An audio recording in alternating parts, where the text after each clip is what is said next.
Hi friends, welcome to chandra'skitchen. இன்னைக்கு நம்ம ஒரு நான்வெஜ் ரெசிபி தான் பார்க்க போறோம். ஏற்கனவே நம்ம நிறைய நான்வெஜ் ரெசிபீஸ்லாம் பார்த்துருக்கோம். இன்னைக்கு நம்ம பார்க்க போகிறது பார்த்தீங்கன்னா மட்டன் வச்சு செய்யக்கூடிய ஒரு ரெசிபி தான். இது வந்து பார்த்தீங்கன்னா ரொம்ப ட்ரெடிஷ்னலாக செய்வாங்க. இது உடம்புக்கு ரொம்ப ஹெல்த்தியானதுமே கூட. மட்டன் நுரையீரல் கூட்டு தான் நம்ம இன்னைக்கு செய்ய போகிறோம். வாங்க இப்போ நம்ம அதை எப்படி செய்கிறதுன்னு பார்க்கலாம். இது வரைக்கும் சந்திராஸ் கிச்சனை சப்ஸ்கிரைப் செய்யாதவர்கள் ரெட் கலர் சப்ஸ்கிரைப் பட்டனை ப்ரெஸ் பண்ணி சப்ஸ்கிரைப் பண்ணிக்கோங்க. கூடவே பக்கத்தில் இருக்கிற பெல் பட்டனை ப்ரெஸ் பண்ணுங்கள். எங்களுடைய அப்டேட்ஸ் உடனுக்குடன் உங்களை வந்து சேரும். இப்போ நம்ம மட்டன் நுரையீரல் கூட்டு செய்கிறதுக்காக ஒரு நுரையீரலை வாங்கி வச்சுருக்கோம். மட்டன் ரெசிபி அப்படின்னாலே பார்த்திங்கன்னா மட்டன் விலை அதிகம் அப்படின்னு நினைப்பீங்க. ஆனால் இந்த நுரையீரல் வந்து பார்த்திங்கன்னா எப்போவுமே விலை கம்மியாக தான் இருக்கும்.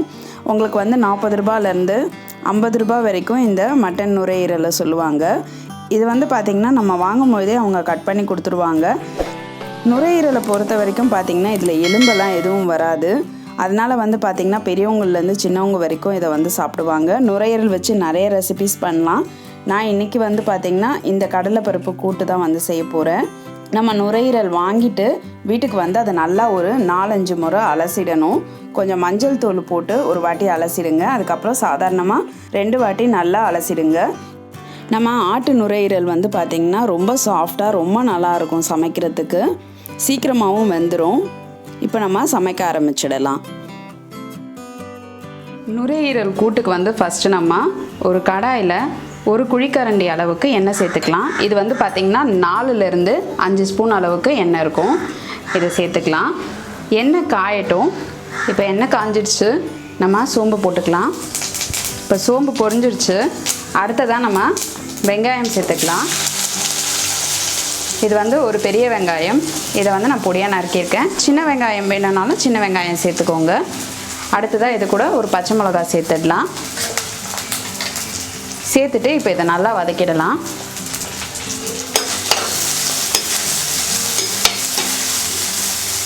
இது கூட கொஞ்சம் இஞ்சி பூண்டு விழுது சேர்த்துடலாம். நல்லா 1 ஸ்பூன் அளவுக்கு இஞ்சி பூண்டு விழுது சேர்த்துக்கோங்க. எப்போவுமே நான்வெஜ் செய்யும் போது இஞ்சி பூண்டு விழுது வந்து கொஞ்சம் அதிகமாக சேர்த்துக்கிறது நல்லது. இப்போ இதை சேர்த்துட்டு நல்லா இதை வதக்கிடலாம். இப்போ இது ஓரளவுக்கு வதங்கிடுச்சு. ஒரு 1/4 ஸ்பூன் அளவுக்கு மஞ்சள் தூள் சேர்த்துக்கலாம். அடுத்தது ஒரு தக்காளி பழத்தை வந்து நறுக்கி வச்சுருக்கேன். அதை இதோட சேர்த்துடலாம். சேர்த்துட்டு இப்போ இதை நல்லா வதக்கிடலாம். வெங்காயமும் தக்காளியும் நல்லா வதங்கட்டும்.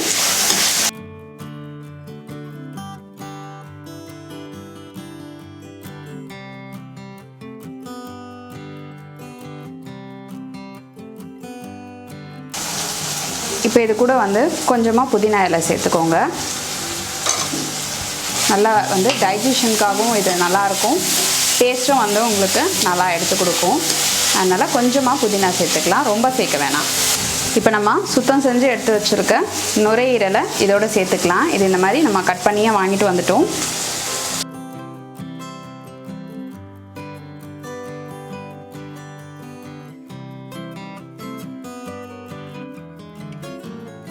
இப்போ இதை லைட்டாக வதக்கிடுங்க. இப்போ இது ரொம்ப வதங்கணும்லாம் அவசியம் இல்லை. இந்த கொஞ்சம் எண்ணெயில் இந்த வெங்காயம் தக்காளியோடு சேர்ந்து வதங்கினா போதும்.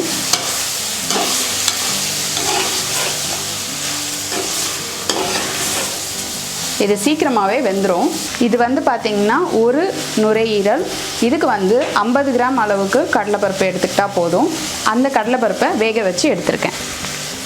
இப்போ நம்ம நுரையீரல்லாம் நல்லா வதங்கிடுச்சு.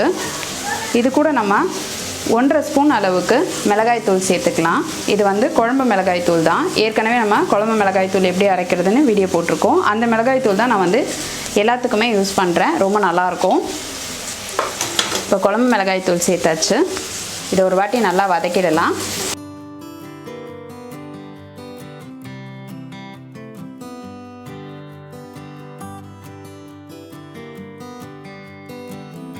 இப்போ நம்ம ஏற்கனவே கடலைப்பருப்பை வேக வச்சு வச்சுருக்கோம். அதோடு இதை சேர்க்க போகிறோம்.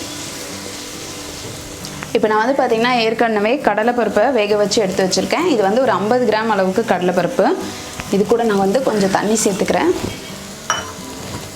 அடுத்ததாக நம்ம வந்து வதக்கி வச்சுருக்கிற நுரையீரலை இதோட சேர்த்துக்கலாம்.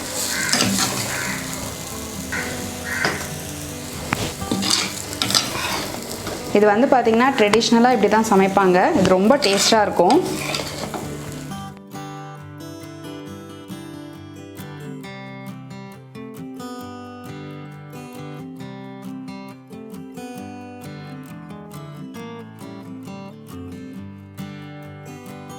இப்போ நான் வந்து இந்த கடாயில் கொஞ்சம் தண்ணி ஊற்றி அதையும் கலந்து அதோட சேர்த்துட்றேன்.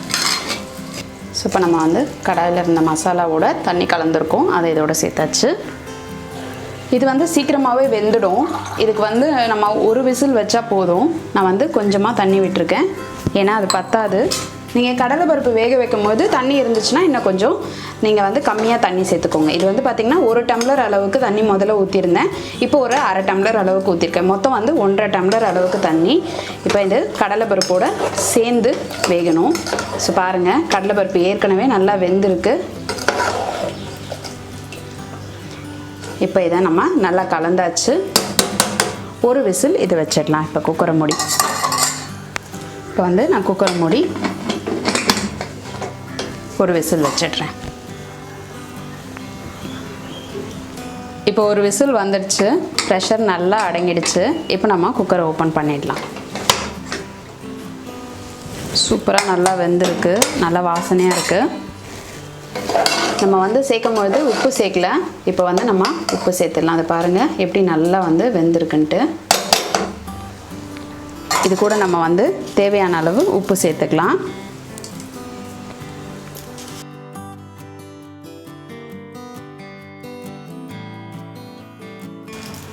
உப்பு சேர்த்துட்டு இதை கலந்துடலாம். அடுத்தது இதை வந்து நம்ம ஒரு வாட்டி தாளித்து விடணும். ஸோ இப்போ வந்து இதை நல்லா கலந்தாச்சு. அடுத்தது தாளிச்சிக்கலாம். இப்போ நம்ம கடாய் வச்சு 2 ஸ்பூன் அளவுக்கு எண்ணெய் ஊற்றிக்கலாம். இப்போ எண்ணெய் காஞ்சிடுச்சு, நம்ம கடுகு உளுந்து 1/4 ஸ்பூன் சேர்த்துக்கலாம். இப்போ கடுகு உளுந்து நல்லா வந்து பொரிஞ்சிடுச்சு.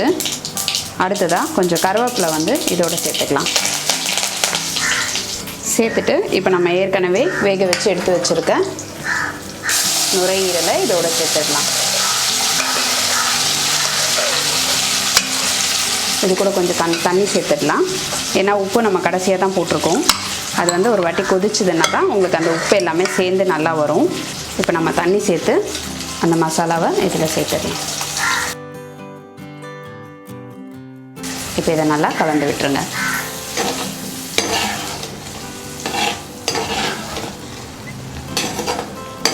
இப்போ நம்மளுடைய நுரையீரல் கூட்டு வந்து நல்லா சேர்ந்து கொதிக்கட்டும். நுரையீரல் கூட்டு வந்து பார்த்திங்கன்னா நல்லா கொதிக்க ஆரம்பிச்சிருச்சு. இதை வந்து நம்ம ஒரு வாட்டி நல்லா கலந்து விட்டுடலாம். இது வந்து கொஞ்சம் திக்காகணும். நம்ம பாருங்கள், கடலைப்பருப்பெல்லாம் வந்து அங்கங்கே அப்படியே வந்து தெரியுது. ஸோ வந்து நம்ம நல்லா வேக வச்சுருக்கோம், நல்லா டேஸ்ட்டாக இருக்கும். இது சாப்பிடும் போது நம்ம தாளிச்சா சாப்பிட்ற மாதிரி ரொம்ப நல்லாயிருக்கும். இப்போ இது வந்து கொஞ்சம் லைட்டாக திக்காகட்டும். பார்த்திங்கன்னா நல்லா திக்காகிட்டே வருது. இது இன்னும் கொஞ்சம் திக்காகட்டும்.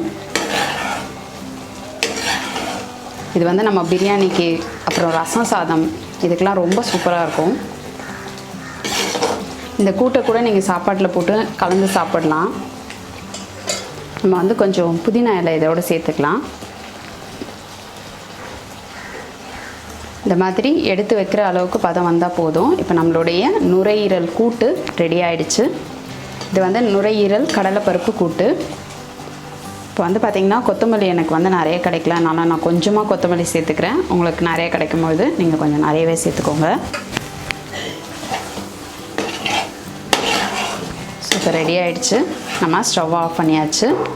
இந்த மாதிரி மண் கடாயிலெலாம் செய்யும்பொழுது கொஞ்சம் கொதி வந்தோடனே ஆஃப் பண்ணிவிடுங்க. ஏன்னா இப்போ நான் ஆஃப் பண்ணி தான் வச்சுருக்கேன். பாருங்கள், அப்போ கூட அது வந்து நல்லா கொதிக்குது. உங்களுக்கு சீக்கிரமாக வந்து சமையலும் முடிஞ்சிடும், நல்லா டேஸ்ட்டாகவும் இருக்கும்.